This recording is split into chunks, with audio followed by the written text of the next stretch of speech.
आओ नवरात्रि के शुभ अवसर पर हम पशुपति पारस समस्त मिथिलावासी के गोर लगे छी और अरविंद सिंह सांस्कृतिक मंच के माध्यम से आई लाइव फिर से जुड़ल हाँ। आओ सुनावे भगवती के गीत।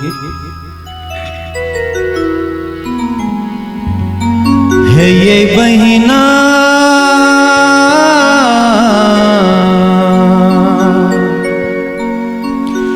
है ये बहिना चलू मैया दर्शन करा।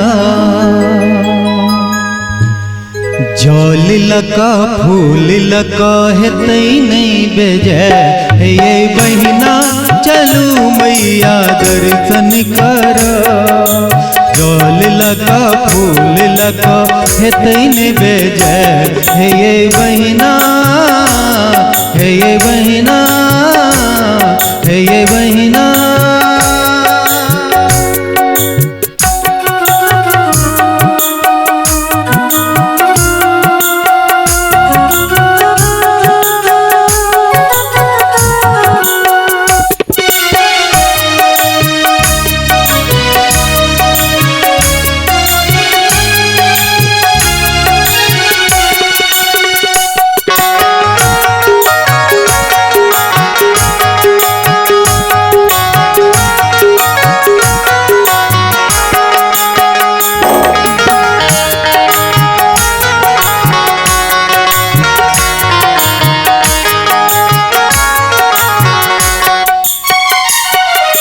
साली भरी के बाद मैया नैहर एली।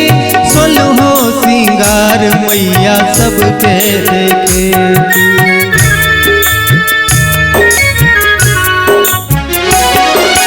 साली भरी के बाद मैया नैहर एली।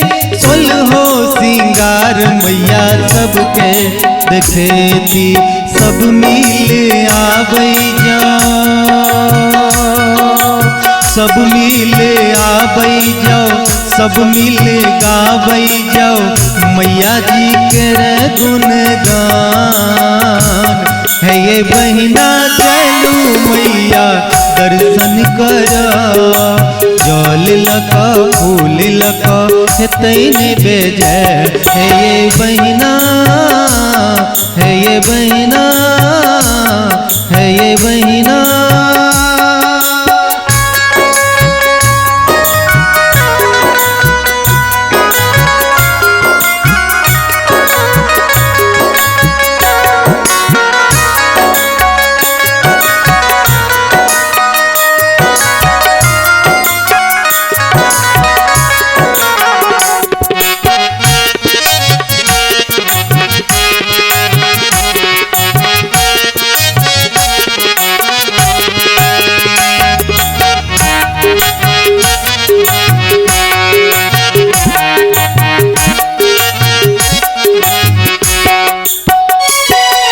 पूजा कोना के करू है भवानी।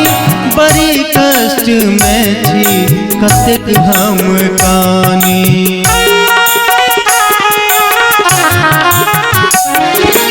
पूजा कोना के करू है भवानी। बहुत कष्ट में छी कतेक हम कानी। अक्षत ले लो संग चंदन ले लो संग संग नवेदक डाली। है ये बहिना चलू मैया दर्शन करा। जल लका फूल लका तैने बेजे। है ये बहिना है ये बहिना है ये बहिना।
हे जननी बीच भंवरवा में, बीच भंवरवा में आन परल अच्छी नैया पार लगा।